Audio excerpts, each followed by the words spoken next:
Hola, quiero darte la bienvenida a este servicio en línea. Estoy contento de que nos estés acompañando el día de hoy.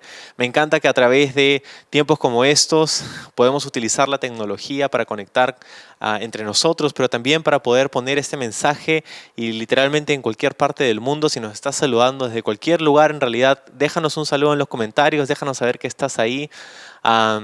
Gracias por conectarte hoy con tu familia en casa, con tu Biblia en la mano. Espero que puedas escuchar la voz de Dios y que este mensaje pueda verdaderamente tocar nuestros corazones en este día mientras prestamos atención a la voz del Señor en su palabra. El título para nuestro estudio el día de hoy en Hebreos capítulo 11 es Venciendo por fe. Venciendo por fe. Vamos a orar. Señor, muchísimas gracias por darnos hoy día la oportunidad de estudiar juntos tu palabra. Son días tan locos en todo el mundo, Señor, donde creemos que tú estás todavía haciendo algo increíble en nuestros propios corazones, en nuestras propias vidas, en el mundo entero. Señor, hay tanta necesidad por ti. Ahorita, Señor, tenemos sed de ti. Háblanos a través de tu palabra. Bendice el estudio de hoy en el nombre de Jesús. Amén. Amén. Bueno, hemos llegado hasta el verso 29, hoy estamos en el verso 30 de Hebreos capítulo 11. Vamos a ello. Dice el verso 29, fue por la fe que el pueblo de Israel atravesó el mar Rojo, como si estuviera pisando tierra seca. Pero cuando los egipcios intentaron seguirlos, murieron todos ahogados. Fue por la fe, dice el verso 30, que el pueblo de Israel marchó alrededor de Jericó durante 7 días y las murallas se derrumbaron. ¿Sí? Entonces hemos llegado hasta aquí. Ahora, entre el verso 29 y el verso 30 hay un periodo de más o menos 40 años. Debemos notar ello. Hemos llegado a esta famosa historia de la conquista de la ciudad de Jericó.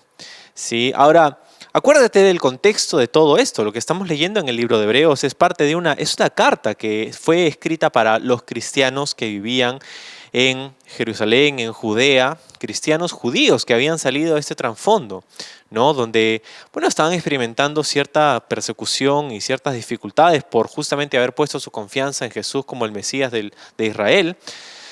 Y ahora estaban pensando regresar atrás, estaban pensando dejar su fe a un lado, dejar su fe en Jesús a un lado para regresar a la ley, al judaísmo. Y es que esta carta es entonces escrita para hacernos ver que Jesús es mejor. Por eso hemos llamado así a esta serie, que estamos en este año, Jesús es mejor. Y qué importante es para nosotros saber eso, y reconocer eso, y ver a Jesús como superior, preeminente, como aquel único capaz de satisfacer enteramente nuestra alma. Entonces, de eso se trata este libro y hemos estado en este capítulo por muchas semanas viendo verso a verso cada uno de estos ejemplos de la fe, porque el capítulo 11 es emblemático, es el salón de la fama de la fe. Y encontramos aquí una serie de ejemplos, una batería de ejemplos de personas, de momentos, de circunstancias en el Antiguo Testamento para que nos enseñan cómo es la vida de fe, qué cosa es una vida de fe, para mostrarle a estos cristianos del primer siglo y a nosotros que no estamos solos enfrentando estas dificultades, estas contrariedades que enfrentamos en el mundo el día de hoy. No estamos solos en ello, ¿no? Entonces, toda esa generación que salió de Egipto ha muerto, ¿sí? Y ahora Dios ha levantado a Josué, un nuevo líder, para hacer entrar a Israel a la tierra prometida. Acuérdate lo que vimos la semana pasada, cómo fueron sacados por el Señor literalmente con una mano poderosa, con muchos milagros, con muchas cosas increíbles, y ellos caminaron por fe a través de ese mar rojo como en tierra seca. Ahora toda esa generación que salió ya no está más, ¿verdad? Y Moisés ha muerto, ahora está Josué y ahora están en el borde después de 40 años, en el borde de la tierra de Canaán. Después de haber pasado todos estos años en el desierto, finalmente están aquí entrando a un paso de entrar a la tierra prometida, la tierra que Dios había prometido a Abraham, el patriarca del judaísmo, ¿verdad? Hemos venido estudiando por muchas semanas acerca de esto. Aquí finalmente están a orillas, literalmente, a unos pasos, a unos metros, a un par de kilómetros de distancia del lugar que Dios tenía para ellos, ¿sí? Ahora, acuérdate de que todas estas historias están aquí para hablarnos a nosotros acerca de nuestra vida de fe. Todos estos acontecimientos históricos citados a través de este capítulo son ejemplos para nosotros de lo que es tener fe en Dios. Así que aquí están en la frontera de la tierra prometida. Ahora, muchos piensan, de repente han dicho que la tierra prometida es una imagen para nosotros como creyentes del cielo, ¿no? Del cielo, nuestro destino en última instancia. Pero la verdad es que no es tanto así, porque la tierra prometida, había muchas cosas en la tierra prometida que no habrán en el cielo. En la tierra prometida había, claro, era una tierra donde fluía leche y miel, una tierra de abundancia, pero habían también muchos enemigos, había muchas batallas que pelear, muerte, enfermedad, y nada de eso va a haber en la eternidad, en el cielo, en la presencia de Dios. Entonces la tierra prometida, más que una imagen del cielo, no es una imagen del cielo, es una imagen que nos habla a nosotros acerca de la vida cristiana. Jesucristo vino para decirnos, yo he venido para darles vida y vida en abundancia. Esta vida con el Señor aquí, en este momento, el aquí y el ahora del creyente, eso es de lo que se trata la tierra prometida. Porque mira, la sangre del Cordero ha sido derramada para ellos en ese momento en la historia de Israel. Había sido aplicada su sangre sobre sus casas y el ángel de la muerte había pasado. Ellos habían escapado del juicio de Dios y no solamente eso, sino que habían salido de Egipto. Habían cambiado su condición. Ya no eran esclavos oprimidos, ahora eran el pueblo de Dios. Su identidad y su condición cambió para siempre a partir de ese momento. Y lo mismo sucede con nosotros. Jesucristo ha muerto en esa cruz. Y al haber aplicado por la fe su sangre a nuestra vida, nuestra condición y nuestra identidad ha cambiado para siempre a partir de ese momento, el glorioso momento de nuestra conversión, el momento en el que le dimos nuestra vida, rendimos las riendas de nuestra vida a Jesucristo y nos entregamos por la fe enteramente a Él. Él nos hizo salir de Egipto, una obra sobrenatural, de la cual Dios es el iniciador. No fue por nuestro esfuerzo que nosotros salimos de Egipto, podían haber dicho los que pertenecían al pueblo de Israel. Ellos no tenían la fuerza, no tenían el talento, no tenían la habilidad de poder salir por sí solos de Egipto. Dios hizo una obra sobrenatural para sacarlos de ese lugar. ¿Sí? Dios es el que inicia todas estas cosas en nuestra vida también. Moisés, sin embargo, cuando repensamos en este momento en la historia, Moisés, nos damos cuenta de que él no pudo entrar en la tierra prometida. Dios no le permitió entrar a la tierra prometida.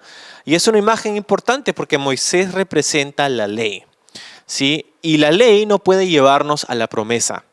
La ley de Dios, las obras de la ley no pueden llevarnos al estado, a la condición, a la vida abundante que Dios tiene para nosotros. Tiene que ser Josué.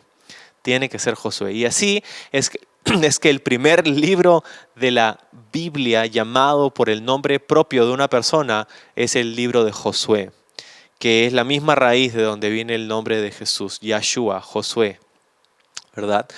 El que nos lleva a la tierra prometida. Y es aquí cuando Dios les dice que crucen el Jordán. 40 años después de haber salido de Egipto, ahí están frente a la tierra prometida. Y Dios instruye a los sacerdotes a través de Josué, quiero que lleven el arca del pacto delante de toda la gente, que hay una distancia de separación para que me puedan ver a lo lejos. Y quiero que los sacerdotes, para cruzar el Jordán, que era esta frontera natural de Canaán con Arabia, lo que sería la tierra de Madián o más abajo donde habían estado en el desierto, ¿verdad? Ahí estaban a punto de cruzar una vez más. Quiero que los sacerdotes lleven el arca delante de la gente y que pongan sus pies en el agua. ¿Sí? Dios iba a hacer algo milagroso ahora, pero algo tan milagroso como lo hizo con la generación anterior. Y me encanta eso. Pero hay algo de diferente aquí. Hay un río, ya no es el Mar Rojo, ahora es el río Jordán, que también se va a dejar pasar por tierra seca a esta nueva generación. Pero hay una diferencia.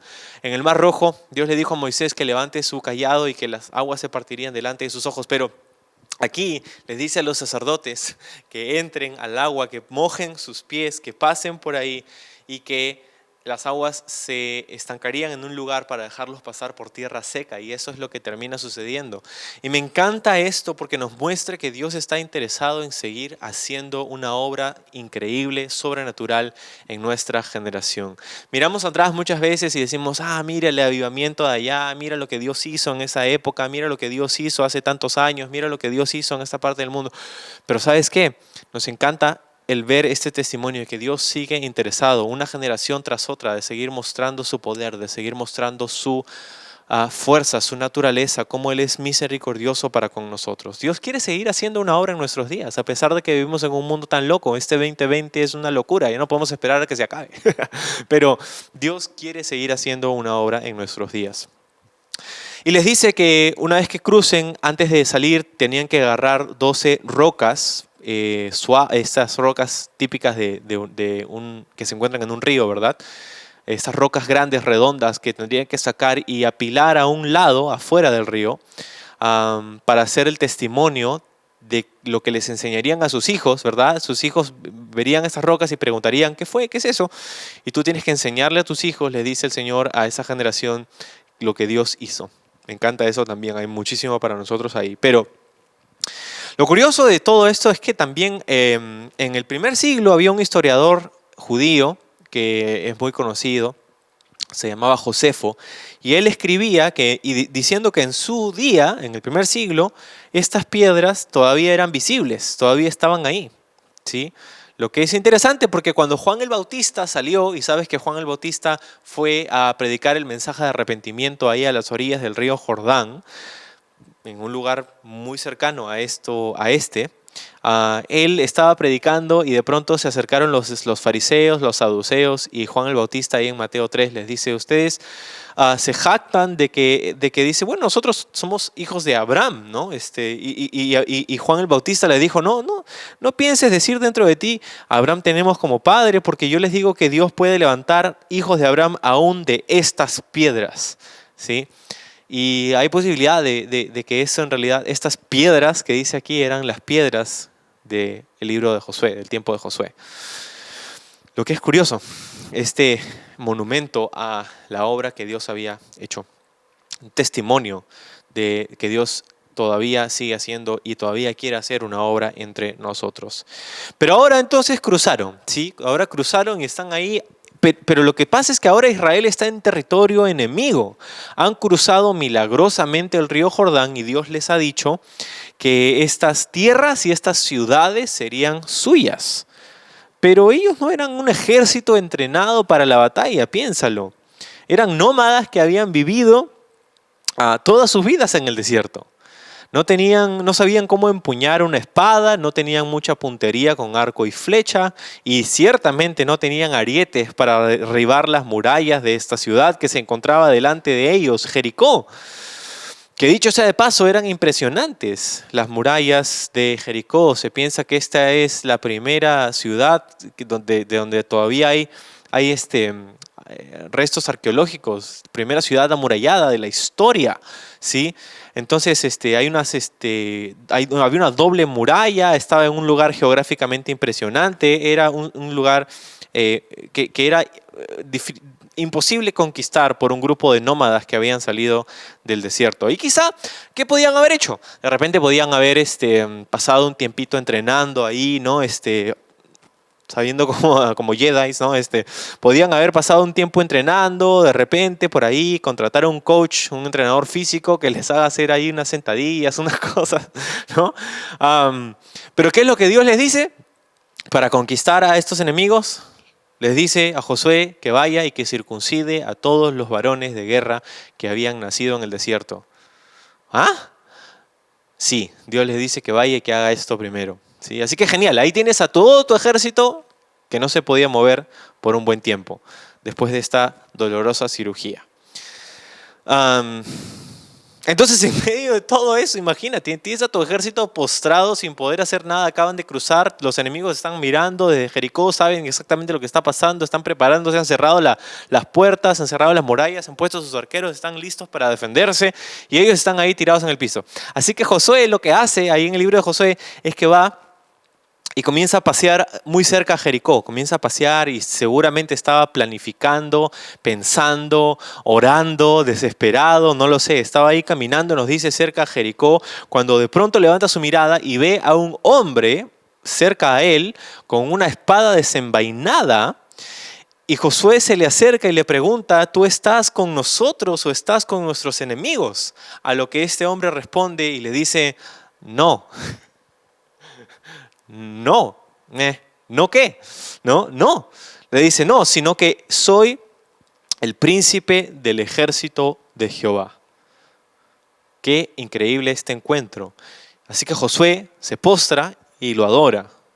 Y le pregunta y le dice, ¿qué dice mi señor a su siervo? Y ojo, esta persona no le dice, no, no me adores, levántate, yo soy un consiervo tuyo. No, no le dice nada. Recibe la adoración y le dice, Josué, quítate el calzado de tus pies porque lo que estás pisando aquí es tierra santa. Exactamente las mismas palabras que Dios le había dicho a Moisés en esta zarza ardiente años atrás. ¿Sí? Entonces, Dios le da el plan. Josué tiene un encuentro personal ahí con Dios, algo alucinante, ¿no? Y Dios le da el plan. Esto es lo que vas a hacer. Quiero que dividas al ejército, ¿no? Quiero que traigas unos cuantos sacerdotes con unas trompetas de carnero, el shofar, el famoso shofar, ¿no? Y quiero que marchen alrededor de la ciudad. ¿Sí? No quiero que griten ni hablen, solamente quiero que marchen y escuchen el sonido de la trompeta por 6 días. Van a darle una vuelta. Van a darle una vuelta a Jericó. Una sola vuelta cada día, por 6 días. El séptimo día van a hacerlo 7 veces. Van a dar 7 vueltas, ¿no? Y en ese momento van a tocar la trompeta de una manera prolongada una última vez, al final de la séptima vuelta. Y van a gritar lo más fuerte que puedan. Y en ese momento las murallas de la ciudad van a caer. Ese es el plan. Ese es el plan que Dios le da a Josué. Que dicho sea de paso, es el plan que Josué tiene que decirle al resto de las personas que eran parte del ejército, ¿no? Tenía que decirle, esto es lo que vamos a hacer, esto es lo que Dios me dijo. Ya, sí, ¿cómo vamos a hacer? Vamos a poner acá la emboscada, aquí, no sé qué. No, vamos a marchar con trompetas. ¿Qué? En silencio, ¿no? No tenía sentido, ¿no? Era un plan descabellado, pero recuerda que Dios los había sacado de Egipto para que vivan en Canaán. No los había llevado hasta aquí para que sean derrotados. Dios tenía un plan y por más ridículo que parecía el plan, era el plan que Dios les había dado. ¿Sí? Y esta es la palabra, ¿no? que Dios le había dado a Josué. Esto es lo que tienes que hacer, tienes que marchar.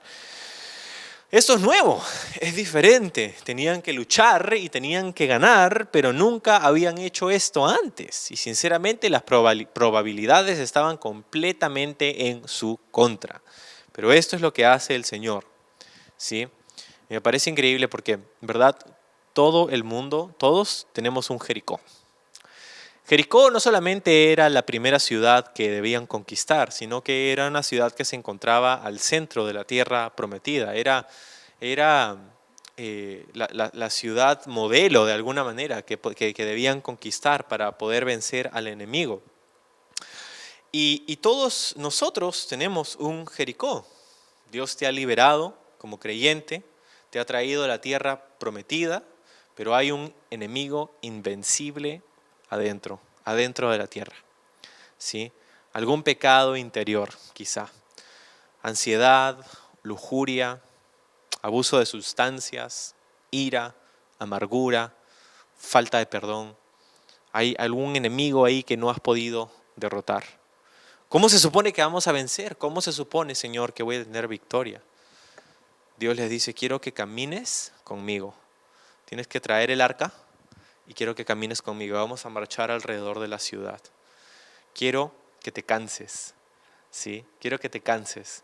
Quiero que camines.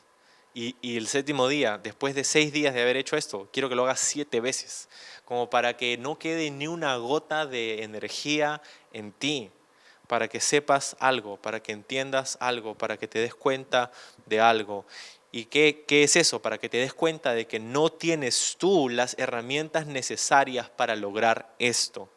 La victoria no vas a conseguirla porque tú eres fuerte, porque tú eres valiente. No vas a poder derrotar a este enemigo por tu propia cuenta. Y mientras marchaban, seguramente se estaban dando cuenta que esos muros, esas doble murallas fortificadas, jamás caería con su propia fuerza. Ellos no podrían conquistar jamás a esta ciudad si es que todo dependía de ellos nada más. Y esto es lo que tenemos que darnos cuenta nosotros. Y hay 3 cosas que quiero decirte en este breve estudio. Y lo primero es que tú y yo tenemos enemigos más grandes que nosotros. Tenemos enemigos más grandes que nosotros. Es lo primero que tenemos que reconocer y es el primer paso hacia la victoria. ¿sí? Es el primer paso hacia la victoria. Tenemos que darnos cuenta que tenemos enemigos contra los que no podemos ganar, no tenemos los recursos, no tenemos las herramientas necesarias para conseguir esta victoria. Y mientras tú pienses que la respuesta a tus problemas se encuentra dentro de ti, jamás vas a experimentar la victoria que Dios tiene para ti. Tienes que darte cuenta que nunca podrás derribar estos muros por ti mismo. Nunca podrás derrotar a ese enemigo si es que solo depende de ti. Pero lo segundo que tenemos que reconocer en esta historia no solamente es que tenemos enemigos que son más grandes que nosotros, sino que también lo segundo es que tenemos que reconocer que tenemos un Dios que es más grande que nuestros enemigos. ¿Sí? Es un Dios, tenemos un Dios, creemos en un Dios que es más grande que nuestros enemigos. Eso es lo que dijo Juan cuando dijo: no tengan temor, hijitos míos, porque mayor es el que está en ustedes que el que está en el mundo. Es lo que dijo Dios a través de Jeremías en el capítulo 32 de Jeremías. Dios dice: yo soy el Señor, Dios de todos los pueblos del mundo. ¿Hay algo demasiado difícil para mí? Dios les estaba diciendo: no hay nada invencible, no hay nadie invencible ante mí, no hay nadie más grande que yo.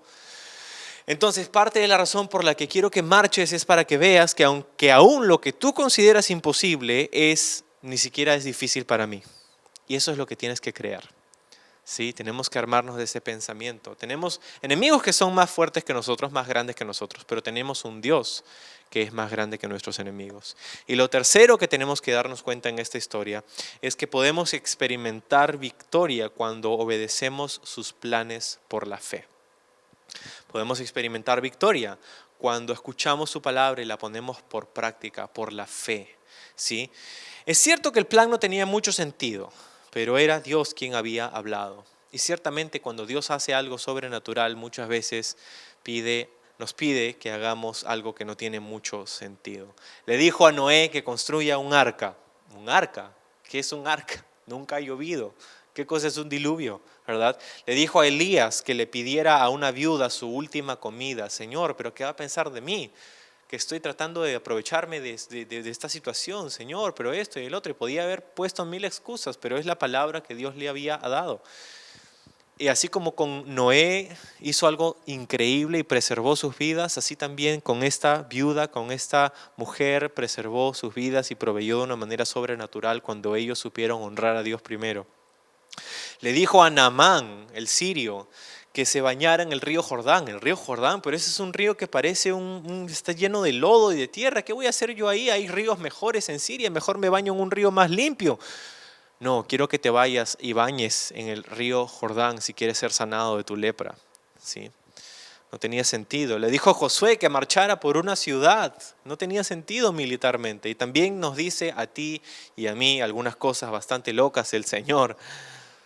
Pero cuando obedecemos su palabra, la palabra que ha hablado, su palabra escrita, entonces nos colocamos en un lugar donde podemos verlo trabajar, donde podemos ver a Dios darnos la victoria que tanto anhelamos. Él te dice: escucha, solo quiero caminar contigo en silencio.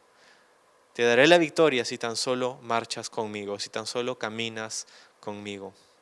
Porque cuando lo hacemos a su manera, cuando lo hacemos de la forma en que Él desea, cuando ponemos por práctica lo que Él nos ha hablado, entonces los muros se derrumban, los muros se derrumban.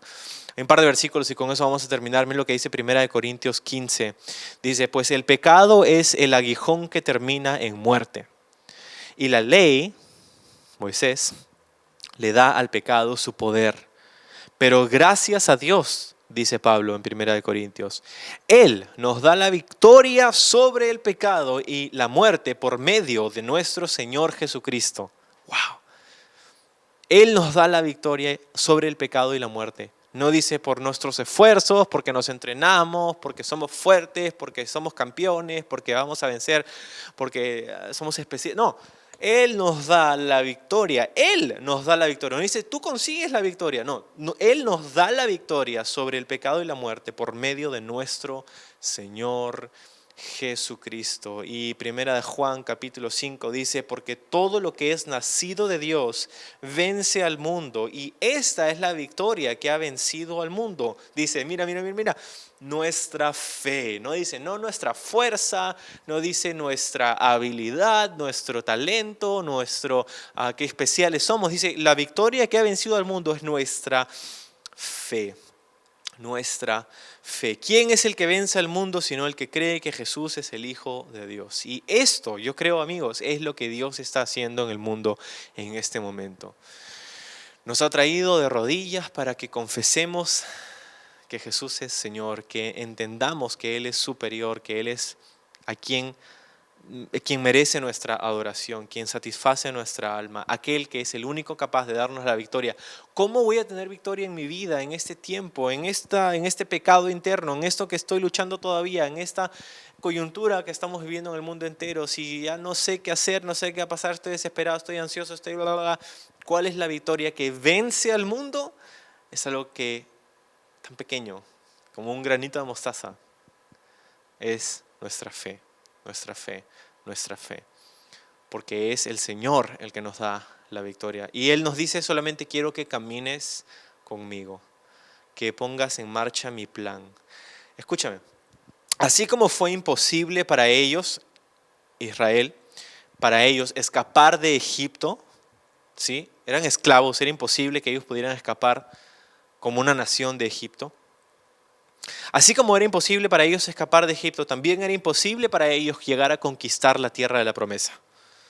¿Sí? Para cada paso que tomaban y en cada temporada y en cada momento que ellos pasaban y vivían, debían confiar en la palabra y la promesa que Dios les había dado y debían caminar por fe. Debían caminar por fe. Y lo mismo sucede con nosotros. Y esta historia está aquí en Hebreos 11 para hacernos acordar de eso. Para hacernos acordar que tenemos enemigos que son más fuertes de lo que nosotros podemos derrotar. Deja de luchar en tus propias fuerzas contra eso. Estoy seguro que hay alguien que por ahí está cansado de ser derrotado una y otra vez por la misma cosa. Tenemos que darnos cuenta que estas cosas no podemos vencerlas con nuestras propias habilidades. Lo segundo que decíamos es que al hacer esto nos damos cuenta que tenemos un Dios que es superior, que es mejor, que es más grande que nuestros más grandes enemigos.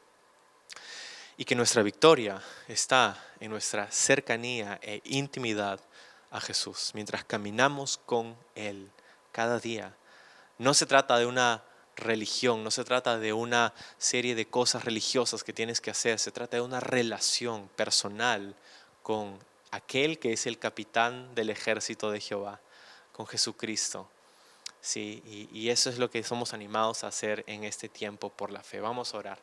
Señor, muchas gracias por tu palabra en el libro de Hebreos, por esta historia acerca de cómo hiciste conquistar, cómo diste la victoria a tu pueblo sobre esta ciudad de Jericó, cuando simplemente ellos te obedecieron, marcharon, caminaron contigo, pusieron por obra tu palabra.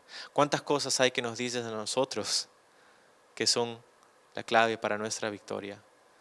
Señor, y te agradecemos porque no está en nuestra habilidad, no está en nuestra dignidad o fortaleza, sino que tú nos das la victoria a través de la fe. Queremos creerlo, queremos confiarlo, queremos poner nuestra vida en ello, así como ponemos nuestra vida en un paracaídas antes de saltar del avión. Queremos confiar en ti de esa manera, Señor, y gracias porque eres tú el que nos da la victoria.